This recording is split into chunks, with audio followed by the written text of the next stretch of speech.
오늘 말씀 고린도전서 16장 13절부터 24절 그리스도 예수 안에서입니다. 오늘은 고린도전서의 마지막입니다. 막상 고린도전서가 끝날 때가 오니 시원섭섭한 마음이 들지 않습니까? 이제는 고린도 교회가 참 친근하게 느껴지고 정말 고린도의 모습과 내 모습이 비슷하구나 이렇게 깨닫고 느낄 때쯤 이렇게 마무리가 되게 됩니다. 내일부터 전도서가 시작되게 되죠. 바울은 이제 모든 문제의 결론을 부활의 복음으로 확증한 후에 마무리 인사를 하게 됩니다. 고린도전서의 끝 인사는 어떤 메시지일까요? 오늘 13, 14절 서두에 핵심이 다 들어가 있습니다. 여기서 그 유명한 네 가지의 권면의 말을 순차적으로 하고 있더라 라는 사실이죠. 고린도에서 가장 먼저 해야 할 것이 무엇이라고 마무리하는가? 첫 번째, 깨어있으라 라고 권면합니다. 너희는 지금 잠들어 있다는 것을 이야기했죠.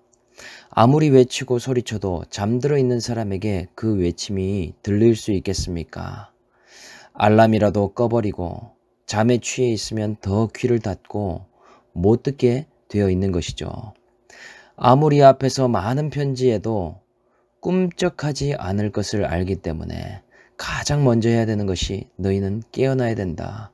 이제는 일어나야 된다 라고 권면하고 있는 것입니다. 그렇다면 무엇으로부터 깨어 있는 것인가?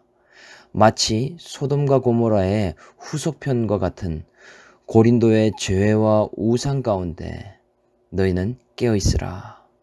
그것에 취하지 말고 일어나 있어야 된다 라고 말하는 것이죠. 어떤 때를 위해서 깨어있는가? 각자 주님을 만날 결산 때를 준비하며 깨어있으라 말하는 것입니다. 부활의 복음을 아는 자처럼 육신의 부활을 할 자처럼 기다리고 깨어 일어나 있으라 라고 권면하는 것이죠.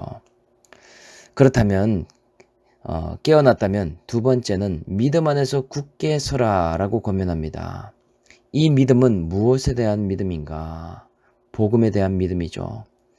너희가 잃어버린 것은 복음인데 더 이상 믿음의 근간이자 믿음의 터와 같은 복음이 흔들려서는 안 된다. 죄사함의 복음인 십자가와 승리의 복음인 부활, 이 두 가지가 하나인데 이 복음 가운데에 믿음으로 굳게 서라 라고 이야기를 하고 있더라는 것입니다. 이렇게 믿음으로 서게 될 때 그 다음은 무엇인가? 세 번째, 남자답게 강건하라 라고 이야기합니다. 왜 갑자기 남자다움을 이야기하면서 강건하라고 할까? 남자다움과 강건한 것은 연결되는 표현이죠. 이 말씀의 편지를 받고 깨닫는 자는 이 편지를 받으면서 믿음이 생기게 되지 않겠습니까? 내가 받은 복음을 내가 잊어버렸구나. 이제는 내가 다시 돌이켜야 되겠구나. 이런 부분은 결단해야 되겠구나 하는 생각을 갖지 않겠습니까? 바로 그때에 그런 결단의 생각이 들고 믿음이 부어지는 그 순간에 용기를 가지고 강건하게 행동하라 라는 권면의 표현입니다. 그렇다면 고린도 교회 안에서 왜 용기가 필요할까? 이 고린도 교회는 각각 파마다 주장이 굉장히 강한 교회이지 않았습니까? 내가 그런 결단을 했다고 해서 쉽게 동조해주지 않을 것입니다. 그렇게 편지를 듣고 믿음을 가졌어도 용기가 없다면 어떻게 될까? 눈치를 보게 되어 있다는 것이죠. 눈치를 보면 결국은 수동적으로 또한 다른 사람들의 주장에 끌려갈 수밖에 없기 때문입니다. 말씀과 반대되는 일임에도 복음을 따르지 않는 일이라도 결국 따라갈 수밖에 없지 않겠습니까? 그러니 너희는 이 편지를 받고 남자답게 강건하게 행하라 라는 권면을 하는 것이죠. 그렇다면 이것 후에 마지막 권면은 무엇인가? 너희는 모든 일을 사랑으로 행하라 라고 말합니다. 바울은 그냥 사이좋게 지내라, 아니면 너희가 복음을 아니까 참아라, 이런 말을 하는 게 아니라 너희가 진리 위에 복음 위에 굳게 서게 될 때 할 수 있게 되는 것이 사랑을 행하는 일이 된다라고 이야기합니다. 사람은 사랑을 지을 수도 만들 수도 없기 때문에 진리 안에서만 자신의 죄와 그럼에도 하나님의 은혜를 부어주신 하나님의 은혜를 깨닫게 되기 때문에 그때에 사랑할 수 있게 된다. 진리 안에서 사랑이 가능하게 된다라는 것을 말하고 있는 것이죠. 너희는 그 받은 은혜와 사랑으로 모든 일을 행할 때에 그 사랑으로 행하라 라는 권면을 하는 것이죠. 그리고 이어서 스데바나라는 사람을 이야기합니다. 그는 아가야 지역, 고린도 지역의 소중한 첫 열매라고 말합니다.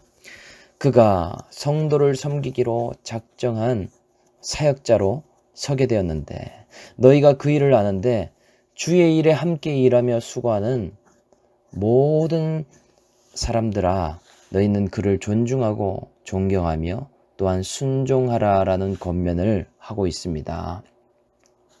그리고 두 번째 단락에서는 브리스길라와 아굴라 부부를 언급하면서 소위 개척 멤버였던 사역자들을 언급하며 애정을 보여줍니다.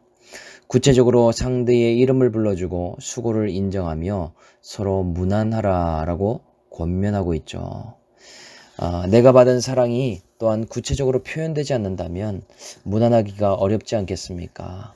말씀으로 무난하며 또 그 사람들에게 인사하는 것을 이야기하고 있습니다. 그리고 마지막 세 번째 단락에서 주님을 사랑하지 않는 자에게 저주가 있을 것이다 경고를 갑자기 하고 있죠. 이런 말씀의 경고는 정죄나 비판이 아닌 진짜 애정어린 권면이 됩니다. 상황과 수준에 맞게 또 우리가 알맞는 말을 해야 되겠지만 최고의 조언은 무엇인가? 내가 좋아하는 사람에게 듣기 좋은 내 생각을 말해주는 것이 아니라 하나님의 말씀을 전해주는 것입니다. 왜냐? 그럴 때에 주님을 사랑하지 않고 주님을 의지하지 않는 모습을 깨닫고 거룩의 인생으로 한 발짝 나아갈 수 있기 때문이죠. 그래서 바울처럼 고린도의 문제를 정확히 분별하여 돌이키라고 경고하는 것, 이것이 공동체를 살리는 진정한 사랑의 일이 되더라. 그래서 건강한 공동체는 말씀으로 서로 무난하면서 권면하는 일이 자연스러운 공동체입니다. 이것으로 인해서 공동체가 건강해지고 모두가 살아나는 비결이 되더라는 것이죠. 이것이 오늘 바울이 마지막 편지에 쓴 사랑의 편지라는 사실입니다. 오늘 한번 묵상해 보시길 바랍니다. 나는 바울의 마지막 권면 4가지 중에 어느 단계에 있고 무엇이 빠져 있는가? 내가 애정을 가지고 말씀으로 무난해야 할 사명에 수고하고 있는 사람은 누구인가? 또한 애정을 가지고 말씀으로 권면해줘야 할 사람은 누구인지 한번 묵상해 봤으면 좋겠습니다. 오늘 공휴일에 말씀의 문안을 할 수 있는 우리 공동체 모두가 될 수 있기를 주 예수의 이름으로 축원합니다. 아멘.